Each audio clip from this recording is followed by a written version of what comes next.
Selamat pagi, salam sejahtera bagi kita semua. Salam.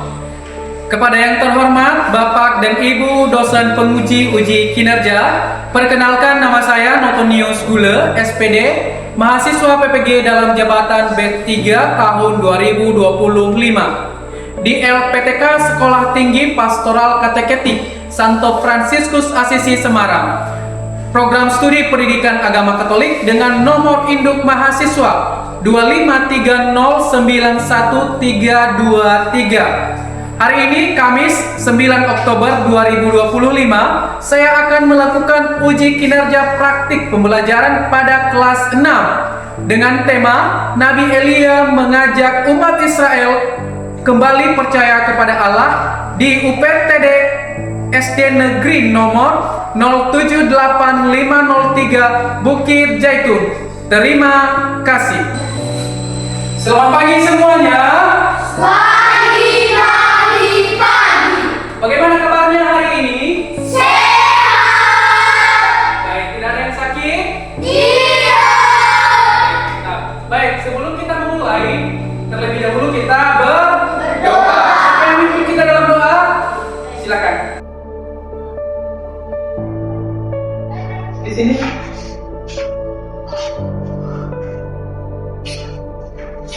Mari kita berdoa. Dalam nama Bapa, Putra, dan Roh Kudus. Amin. Ya Bapa yang bertanda di dalam kerajaan surga, kami anak-anakmu kembali bersujud di hadapanmu dari nama kami perjalanan hingga sampai di tempat ini. Ya Tuhan, sebenarnya akan menjadi proses belajar mengajar yang akan disaksikan oleh Bapak atau Ibu guru kami masing-masing. Memang perasaan kami menanamkan nama kami. Tuhan menyerahkan setelah ini kamu sempurnakan melalui kebenaran Yesus Kristus Juru Selamat yang sudah kami. Amin. Dalam nama Bapa, Putra, dan Roh Kudus. Amin. Baik, terima kasih. Silakan duduk kembali.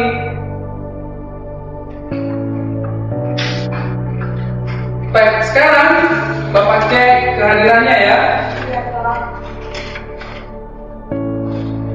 Alfonso Zula, Hadir Pak. Arlina Hia, Hadir Pak. Novita Warubu, Hadir Pak. Fendi Hia. Hadir Pak. Baik, semuanya hadir ya. Baik, terima kasih. Sekarang Bapak mau bertanya, apa tema kita minggu yang lalu? Aku warga dunia. Nah, minggu lalu kita telah belajar tentang warga dunia, kita sebagai warga dunia. Dan sekarang kita akan lanjutkan dengan Nabi Elia mengajak umat Israel kembali percaya kepada Allah. Inilah tema kita pada hari ini. Nah, anak-anak semua silakan perhatikan gambar. Sudah diperhatikan? Sudah. Ini sudah diperhatikan? Sudah. Nah, Bapak mau bertanya, apa yang kalian ketahui tentang penyembahan berhala? Siapa yang bisa angkat tangan? Saya. Oh ya, silakan berdiri. Menyembah berhala adalah praktik menyembah atau menyayat patung dianggap sebagai dewa. Nah, menyembah berhala adalah menyembah patung dan memuji patung. Itulah yang dimaksud dengan penyembahan berhala. Ada patung mereka sembah, mereka puja-puja, mereka menganggap bahwa itu adalah Allah mereka. Kemudian, pernahkah kalian menghadapi situasi di mana harus memilih antara mengikuti teman atau melakukan yang benar? Pernah? Bagaimana? Apakah kalian melakukan yang benar atau melakukan yang salah? Melakukan yang benar. Baik. Nah, tujuan pembelajaran kita pada hari ini adalah ini. Pertama, peserta didik mampu mengidentifikasi masalah yang dihadapi umat Israel dalam kisah Nabi Elia ini. Ini tujuan pembelajaran kita yang pertama. Kedua, peserta didik mampu menganalisis cara Nabi Elia mengatasi masalah penyembahan berhala. Di sini nanti kita akan membahas bagaimana cara Nabi Elia mengatasi masalah yang dia hadapi di Israel. Yang ketiga, peserta didik mampu mengevaluasi dampak dari tindakan Nabi Elia. Nanti kita bahas, nanti kita pelajari apa dampaknya. Dan terakhir, mampu menciptakan solusi untuk menguatkan iman dalam kehidupan sehari-hari. Nanti kita akan tahu apa solusinya dan bagaimana menerapkannya dalam kehidupan kita sehari-hari. Mari berdiri semua. Kursinya agak digeser ke belakang sedikit biar rileks.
Terima kasih.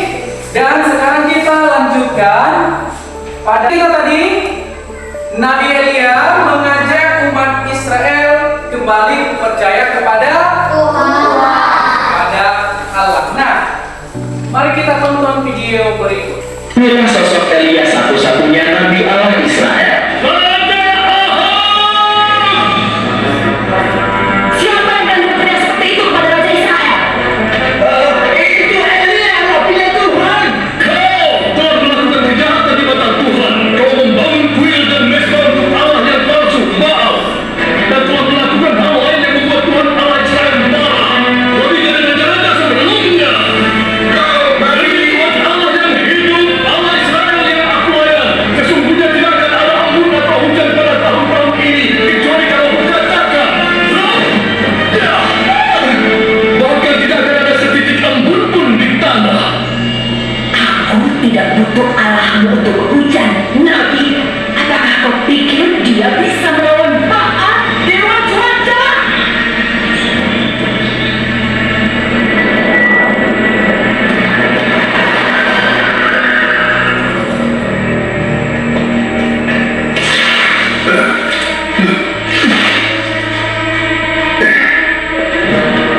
Anggarkan korbannya sampai Baal mendengar permohonan kita untuk hujan.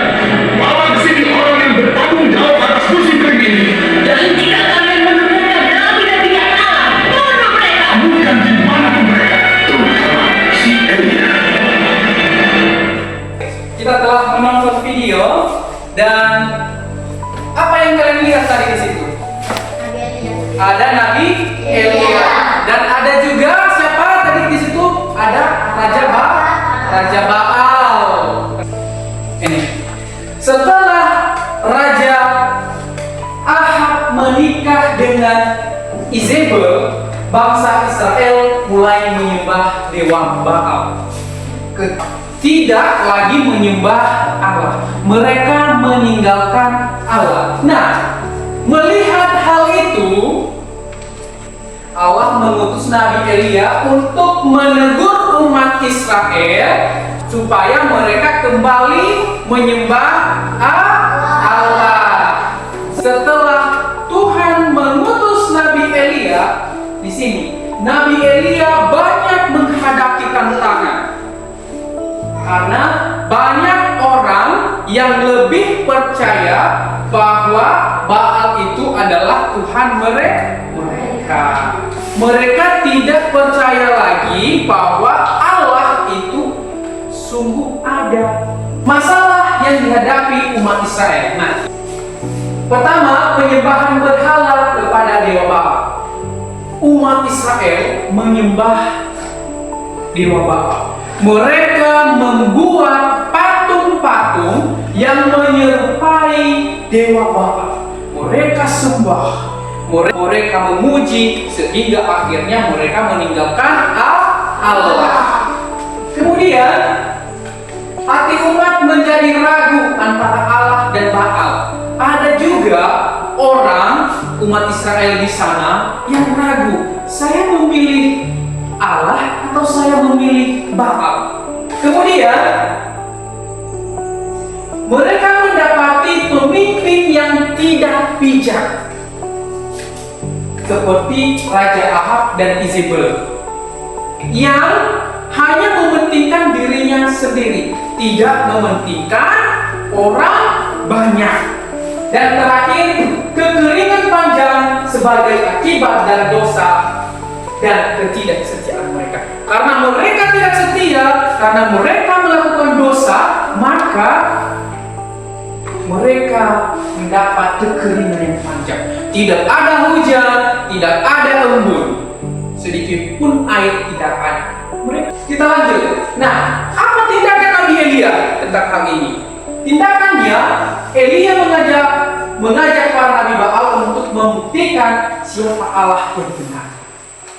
Elia yang diutus Allah mengajak Nabi Baal untuk membuktikan siapa Allah yang benar, supaya mereka sadar bahwa dewa yang mereka sembah itu bukan Allah yang benar.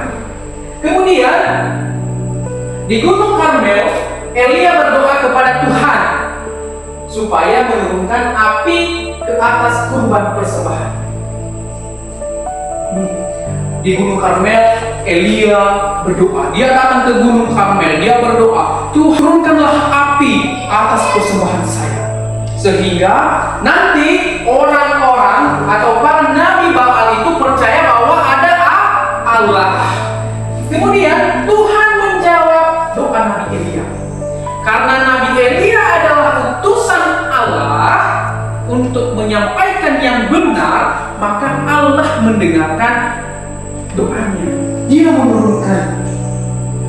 menurunkan api dari langit untuk membakar persembahannya. Akhirnya umat Israel menyadari kekeliruannya, menyadari kesalahannya. Saya selama ini salah ya. Saya selama ini sudah salah menyembah Tuhan, menyembah Allah.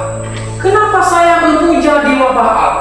Ini Tuhan saya yang benar ada. Dia yang disampaikan oleh Nabi Elia. Benar yang disampaikan oleh Nabi Elia di sini. Umat Israel menyadari kekeliruannya dan kembali menyembah Allah. Karena mereka menyadari, akhirnya mereka kembali menyembah Allah yang benar. Mereka tidak menyembah lagi Nabi Baal. Mereka, apa dampak tindakan dari Nabi Elia?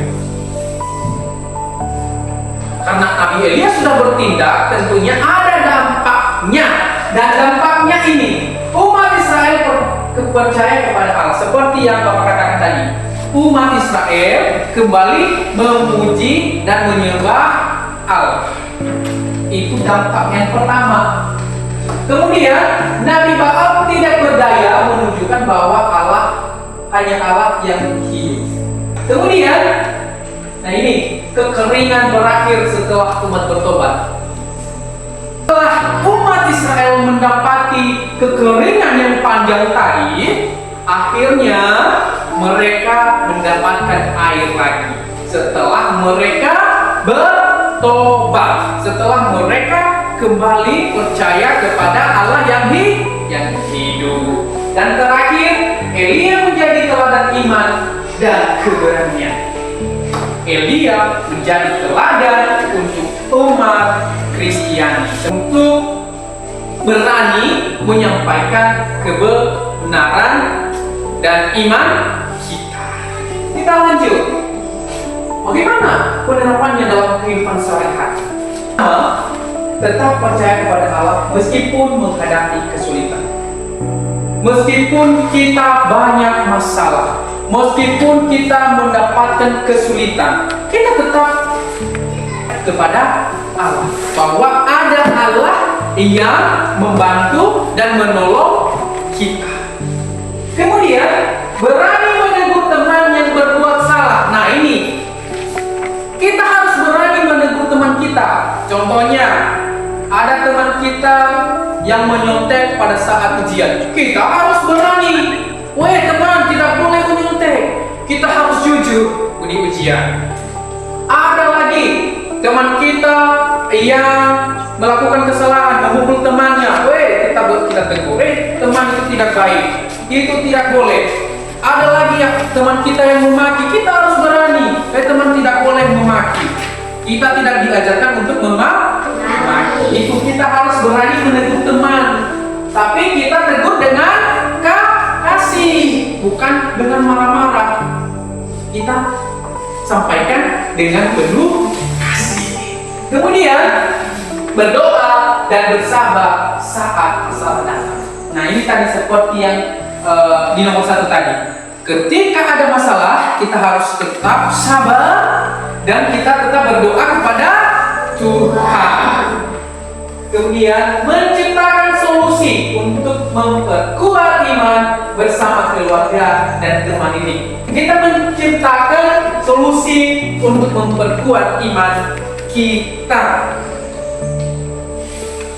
Sebelum kita masuk ke pembagian kelompok ya, Bapak bagi 3 kelompok. Ini kelompok pertama, ini kelompok kedua, dan ini kelompok 3. Nah, cara mengerjakannya nanti ini ada lembar kerja, ada soalnya. Nanti kalian buka 1 Raja-Raja bab 18 ayat 1 sampai 46. Kalian buka di situ, nanti di sini ada petunjuknya. Pertama nanti kalian diskusikan masalah-masalah yang dihadapi Nabi Elia. Ini tugas kelompok pertama. Di situ. Kemudian untuk soal kelompok 2, kerjakan apa masalahnya, bagaimana cara Nabi Elia menyelesaikannya, dan apa hasil yang dicapainya. Dan kelompok ketiga, kalian diskusikan bersama teman, dan yang kalian kerjakan adalah apa nilai pertobatan dan apa contoh dalam kasih, serta bagaimana penerapannya dalam kehidupan sehari-hari. Nah, ini ada Kelompok 1 3 orang, 1 2 3 orang.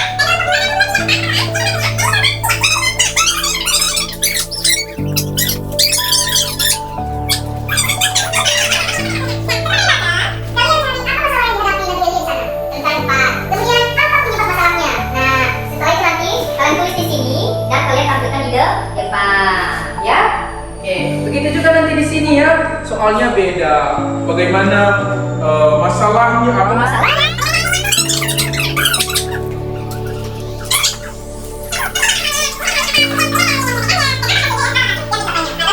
Tempat masalahnya ya. Begitu ya. Begitu juga nanti di sini.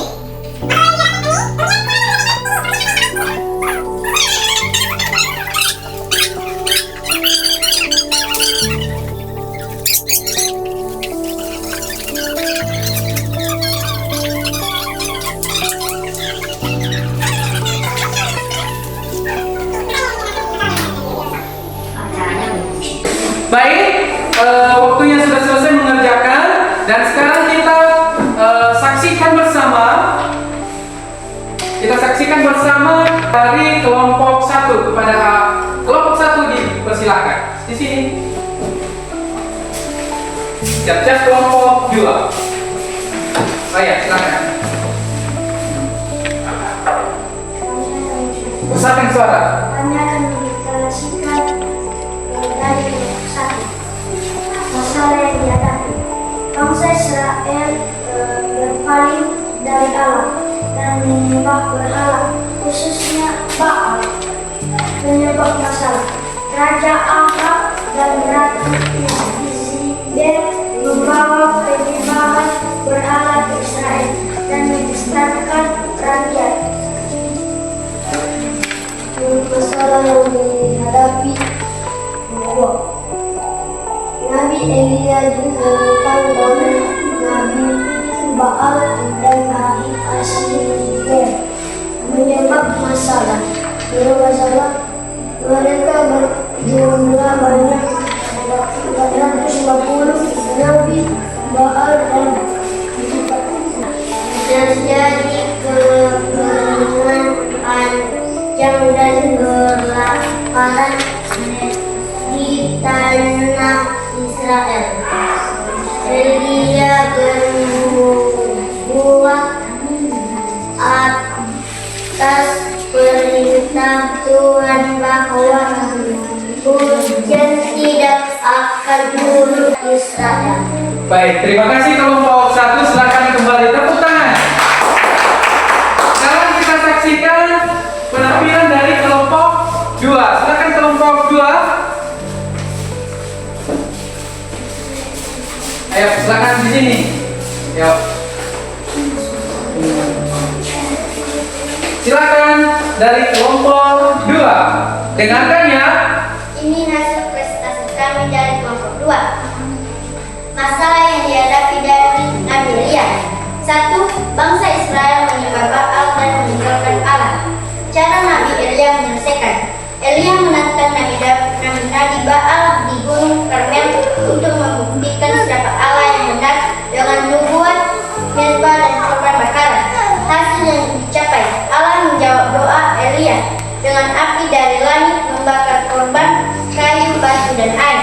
Bangsa Israel mengakui Allah sebagai Tuhan. Masalah yang terjadi dari Nabi Elia. 2. Banyaknya Nabi Baal yang menyesal. 2. Elia meminta Nabi Baal berdoa kepada ilah mereka, tetapi tidak ada jawaban. Setelah itu Elia berdoa kepada Allah. Hasil yang dicapai, kuasa Allah terbukti nyata dan Nabi.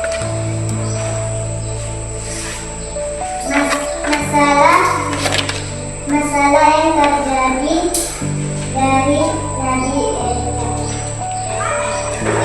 Nomor 3. Terjadi kekeringan panjang dan kelaparan di Israel. Nomor 3. Elia berdoa sungguh. Elia ditentang oleh Raja Ahab dan Ratu Izebel. Cara Nabi Elia menyelesaikan.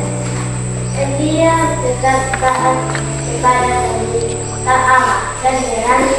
Baik, terima kasih kelompok 2. Tepuk tangan.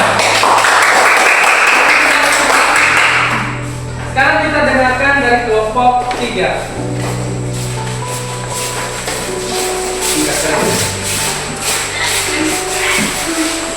Baik, terima kasih kesempatan yang telah diberikan kepada kelompok kami untuk menyampaikan hasil diskusi kami. Nomor 1. Nilai berkekuatan. Iman kepada Allah yang benar. Contoh dalam kisah. Bangsa Israel akhirnya mengakui Tuhan ialah Allah setelah melihat api turun dari langit. Penerapan dalam kehidupan sehari-hari. Selalu percaya dan berdoa hanya kepada Allah, bukan kepada hal-hal duniawi atau kepercayaan yang menyesatkan. Terima kasih kelompok 3. Silakan kembali ke belakang. Tepuk tangan. Tepuk salut.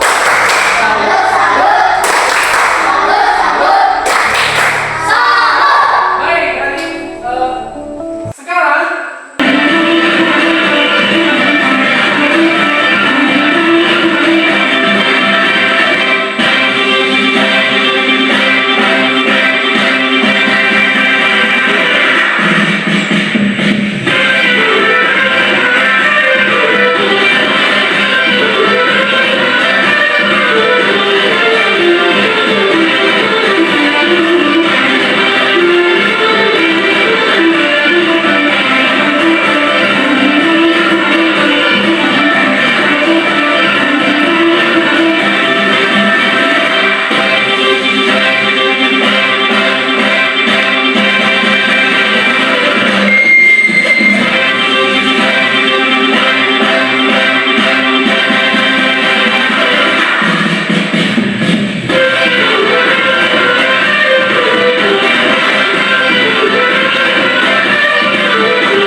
Nah, refleksi.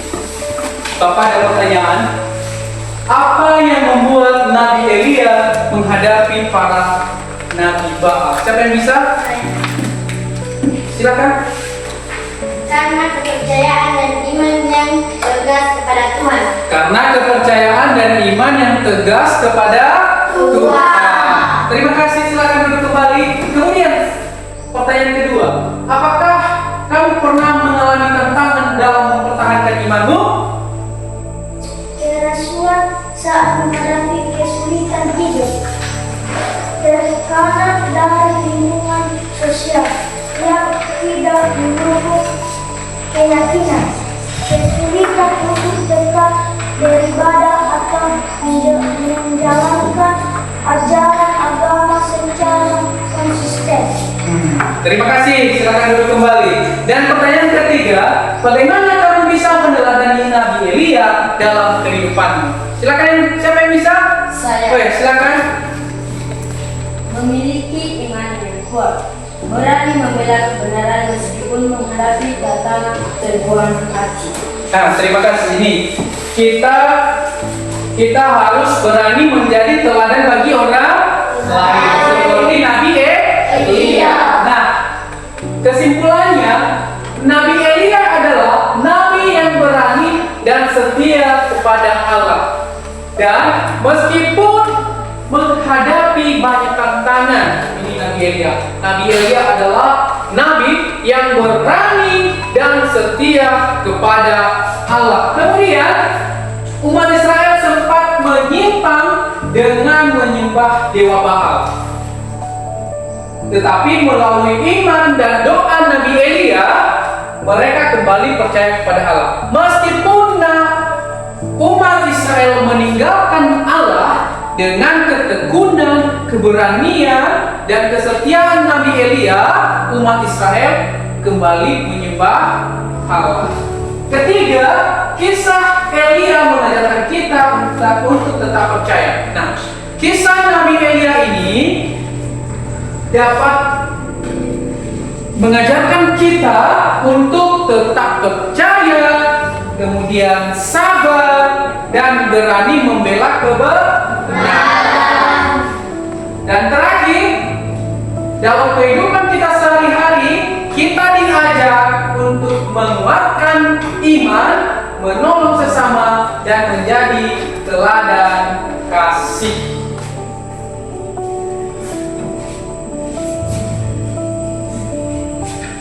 Nah, anak-anak, pertemuan kita untuk hari ini kita cukupkan, dan ke depan kita akan bertemu kembali dengan tema yang baru, yaitu Nabi Amos Pejuang Keadilan. Tema kita minggu depan adalah Nabi Amos Pejuang Keadilan. Dan untuk menutup kita pagi hari ini, siapa yang memimpin kita dalam doa? Baik, silakan di sini. Mari kita berdoa. Dalam nama Bapa, Putra, dan Roh Kudus. Amin. Tuhan Maha Kuasa dan kasih atas kesempatan Engkau beri kepada kami dari pagi hingga saat ini. Kembali kepada kami dan kasih kepada kami sendiri. Ya Tuhan, sebenarnya kami akan berusaha kesempatan ini. Hanya Engkau yang membawa kami di jalan, supaya kami bisa bertemu dengan Engkau. Hanya jalan dari kami singkat ini. Dalam nama Yesus Kristus kami berdoa dan mengucap syukur. Amin. Amin. Amin. Silakan duduk. Terima kasih untuk hari ini. Sampai jumpa minggu depan. Silakan.